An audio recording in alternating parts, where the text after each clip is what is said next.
Hello everyone. सो यहाँ पर ही हम लोग क्लास 12th का जो आपका इन्वायरमेंटल इश्यूज चैप्टर है, ओके, इन्वायरमेंटल इश्यूज चैप्टर है, उसको हम लोग थोड़ा सा डिस्कस करने जा रहे हैं। इन्वायरमेंटल इश्यूज आपके क्लास 12th का ये चैप्टर है बच्चे, ठीक है, क्लास 12th का चैप्टर है। सो इसके बारे में हम लोग सबसे पहले तो यहाँ पर ही बहुत सारे इंपॉर्टेंट डेट्स दिए गए हैं इस चैप्टर में, तो चलिए एक एक करके पहले हम सारे डेट्स आपको लिखा देते हैं। जैसे कि फॉर एग्जांपल इन्वायरमेंट एक्ट, इसमें क्या था, इन्वायरमेंट एक्ट हुआ था, ठीक है, तो वो कब हुआ था, तो 1986 में हुआ था। इसी तरह से एयर पॉल्यूशन एक्ट आया था, जब एयर पॉल्यूशन बहुत ज़्यादा बढ़ गया था ना, तो उसको कंट्रोल करने के लिए एयर पॉल्यूशन एक्ट आया था, जो कि आपका 1981 में आया था। ओके, उसके बाद तीसरी बात यहाँ आया था वाटर पॉल्यूशन एक्ट। फिर क्या आया था, वाटर पॉल्यूशन एक्ट, यानी कि वाटर का जब पॉल्यूशन बहुत ज़्यादा बढ़ गया था तो उसको कंट्रोल करने के लिए वाटर पॉल्यूशन एक्ट आया था 1974 में। उसके बाद आपका आया था साउंड पॉल्यूशन, ठीक है, साउंड पॉल्यूशन, और साउंड पॉल्यूशन के साथ एयर पॉल्यूशन को भी मिला दिया गया था। तो मिला देने के बाद इसको सीधा डिक्लेयर किया था 1987 में, ठीक है।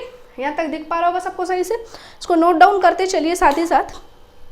और इसके बाद सीएनजी बसेस, दिल्ली में जब पॉपुलेशन बहुत ज़्यादा बढ़ गया था ना, तो उस टाइम पे क्या हुआ था कि सारे बसेस को सीएनजी में कन्वर्ट किया गया था। अभी यहाँ हम लोग के जमशेदपुर में भी ऐसा हो रहा है, तो सोच लीजिए कि हमारा भी पॉल्यूशन का स्तर कहाँ जा रहा है, ठीक है। जमशेदपुर में भी आप लोग देख रहे होंगे सारे सीएनजी के बसेस और ऑटोज़ अभी निकल रहे हैं, ठीक है, ड्यू टू पॉल्यूशन।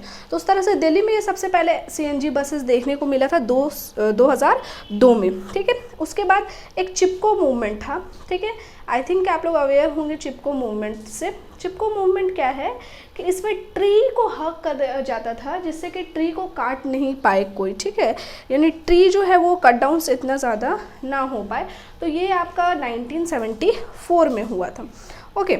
और फिर इसके बाद आपका जॉइंट फॉरेस्ट मैनेजमेंट एक्ट आया था, ठीक है, जॉइंट फॉरेस्ट मैनेजमेंट, मैं सबके बारे में बताऊंगी ऐसे चैप्टर में आगे जाके भी, अभी लिखते चलिए। जॉइंट फॉरेस्ट मैनेजमेंट जो आपका 1980 में आया था, ठीक है, ये कब आया था, 1980 में आया था आपका जॉइंट फॉरेस्ट मैनेजमेंट। इसमें क्या था कि गवर्नमेंट जो है वो एक ऐसा लॉ निकाला था, ठीक है, कि क्या होगा, गवर्नमेंट एक ऐसा लॉ निकाला था कि जो भी गाँव जो फॉरेस्ट के आसपास रहने वाले हैं वो एक कोऑर्डिनेशन बना के रखेंगे, ठीक है, वो एक कोऑर्डिनेशन बना के रखेंगे फॉरेस्ट के साथ कि फॉरेस्ट में आके कोई फॉरेस्ट की लकड़ियाँ काट ना सके, फॉरेस्ट को नुकसान ना पहुंचा सके, ओके। और साथ ही साथ फॉरेस्ट से जो भी फ्रूट्स आ रहे हैं, सीड्स, जो भी वेजिटेबल्स आ रहे हैं, जो भी परफ्यूम्स, गम्स, जो भी फ़ायदे की चीज़ें हैं वो उन लोगों को मिलता था, ठीक है। तो गवर्नमेंट ने एक दिया था जॉइंट फॉरेस्ट मैनेजमेंट एक्ट जो 1980 में दिया गया था। इसके आगे हम लोग अगर बढ़ेंगे तो यहाँ नेशनल फॉरेस्ट पॉलिसी है, ठीक है। फिर उसके बाद क्या है आपका नेशनल फॉरेस्ट पॉलिसी, लिखते चलिएगा, नेशनल फॉरेस्ट पॉलिसी। अब ये नेशनल फॉरेस्ट पॉलिसी आपका कब आया था देखेंगे हम लोग, तो ये आपका आया था 1988 में, ठीक है, 1988 में। यहाँ तक लिख लिए हैं आप लोग। इसके आगे एक और लिखा देते हैं। फिर है अमृता देवी, एक अमृता देवी थी, ठीक है, ये बहुत ही ज़्यादा इनका योगदान है फॉरेस्ट को बचाने में, ठीक है। तो अमृता देवी बिश्नोई, ठीक है, बिश्नोई एक कम्युनिटी है, जानते होंगे आप लोग। तो 1731 ये कब हुआ था, 1731 में हुआ था। तो इतना दूर तक आई थिंक सभी बच्चे लिख लिए होंगे। अगर जो लिख लिए तो बढ़िया है, नहीं लिखे तो एक स्क्रीनशॉट ले लीजिए और हम लोग चैप्टर के आगे बढ़ते हैं, ठीक है। ये इन्वायरमेंटल इश्यूज़ जो है क्लास 12th का चैप्टर है, क्लास 12th में काम आएगा, प्लस नीट एग्जाम में ये सारा डेट्स वगैरह बहुत ज़्यादा इंपॉर्टेंट है, काम आ सकता है।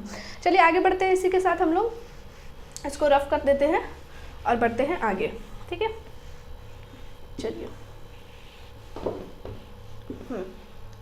चलिए इसके साथ आगे बढ़ते हैं। देखिए अब हम लोग बात करेंगे मॉन्ट्रियल प्रोटोकॉल, मॉन्ट्रियल प्रोटोकॉल, ठीक है। अब देखिए मॉन्ट्रियल प्रोटोकॉल ये कब साइन हुआ था, कब क्या हुआ था, इसके बारे में देखेंगे।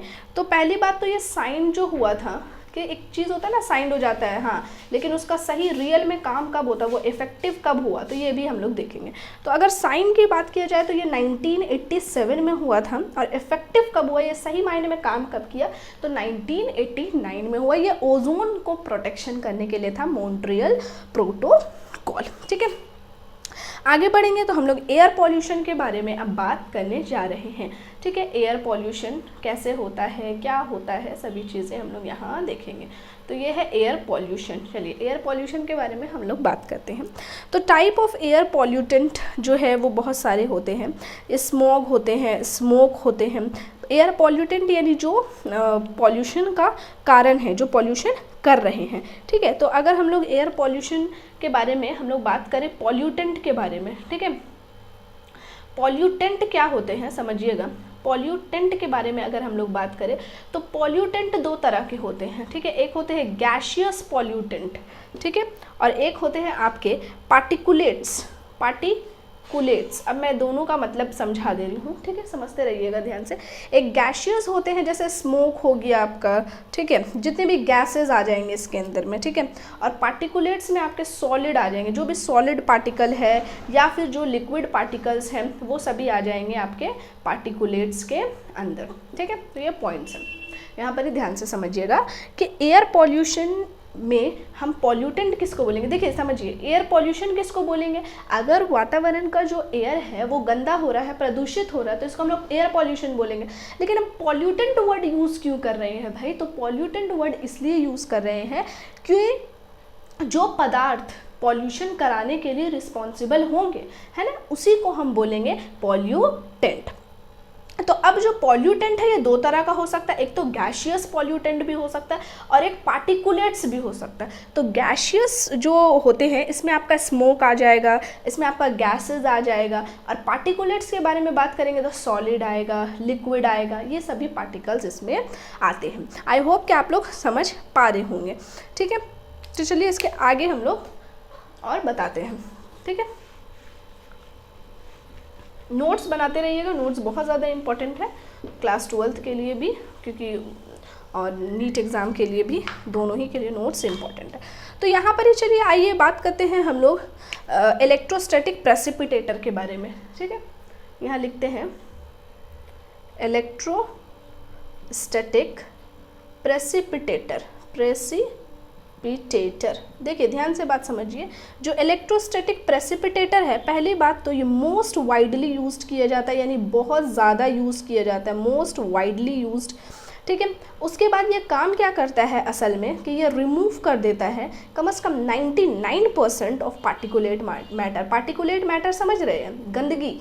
ठीक है, पार्टिकुलेट मैटर। अच्छा, पार्टिकुलेट मैटर अभी हम लोग पढ़े, दो मैटर पढ़े, एक तो गैसियस पढ़े, एक तो पार्टिकुलेट मैटर पढ़े। तो पार्टिकुलेट मैटर में क्या थे, हमारे सॉलिड और लिक्विड पार्टिकल्स थे, ठीक है, जो कि एयर को पॉल्यूट कर रहे थे, गंदा कर रहे थे। अच्छा, और ये इलेक्ट्रोस्टैटिक प्रेसिपिटेटर जो है इसका यूज़ कहाँ होता है, तो ये यूज्ड होते हैं इन थर्मल पावर प्लांट। कहाँ यूज़ होते हैं, तो थर्मल पावर प्लांट में ये यूज़ होते हैं। ठीक है, थर्मल पावर प्लांट्स में ये यूज़ होते हैं। आई होप कि आप लोग को समझ आ रहा होगा। आगे बात करेंगे हम लोग ओजोन के बारे में, जब तक इसको नोट डाउन कर ले जल्दी से। ठीक है, या स्क्रीनशॉट ले लें। चलिए आगे की तरफ बढ़ते चलते हैं, बहुत ही शानदार होने वाला है, बने रहिए और पढ़ाई करते रहिए। छोटा ही सा वीडियो रहेगा लेकिन उसमें बहुत इन्फॉर्मेशन मिलेगा आप लोगों को।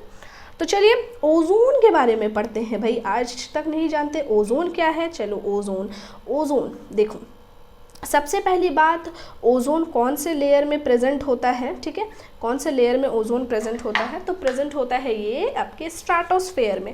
हम लोग के पास कौन कौन से लेयर है, स्ट्राटोस्फेयर है, ट्रोपोस्फेयर है। ठीक है, तो ओजोन कहाँ प्रेजेंट होता है, पहली बात स्ट्राटोस्फेयर में। स्ट्राटोस्फेयर में ओजोन प्रेजेंट होता है, याद रखिएगा। अच्छा, ओजोन को मेजर्ड कैसे करते हैं, तो ओजोन को मेजर्ड करते हैं इन डॉब्सन यूनिट। जैसे सबका यूनिट होता है ना, अगर हम लोग बनाना ले रहे हैं तो वो एक डजन में लेते हैं। ठीक है, तो उसका डजन उसका यूनिट होता है। तो उसी तरह से ओजोन को हम किस क्वांटिटी में मेजर्ड करते हैं, तो ओजोन को हम लोग डॉब्सन यूनिट में मेजर्ड करते हैं। Next, degraded by chlorofluorocarbon. Ozone जो है वो कैसे ख़त्म होते जा रहा है, कैसे वो डिग्रेड हो रहा है, तो बाय क्लोरोफ्लोरोकार्बन्स। अच्छा, ओजोन जो है वो ओजोन में होल पाया गया है, ठीक है। कौन से रीजन में होल पाया गया है? तो ओजोन होल देखने को मिला है अंटार्कटिका रीजन में। कहाँ? अंटार्कटिका रीजन में, ठीक है। अंटार्कटिका रीजन में ओजोन होल पाया गया है। अच्छा, उसके बाद डिजीज़ की बात करें कि भाई ओजोन से कौन कौन सी बीमारियां होती है, तो ओजोन से स्किन कैंसर होता है, ठीक है। ओजोन से कौन सा कैंसर होता है? Skin cancer. और ओजोन से म्यूटेशन भी देखने को मिलता है। म्यूटेशन मतलब समझ रहे हैं? डीएनए के अंदर सडन चेंज, डीएनए के अंदर सडन चेंज, ठीक है। डीएनए के अंदर सडन चेंज, इसको क्या बोलेंगे? इसको हम लोग बोलेंगे आपका म्यूटेशन।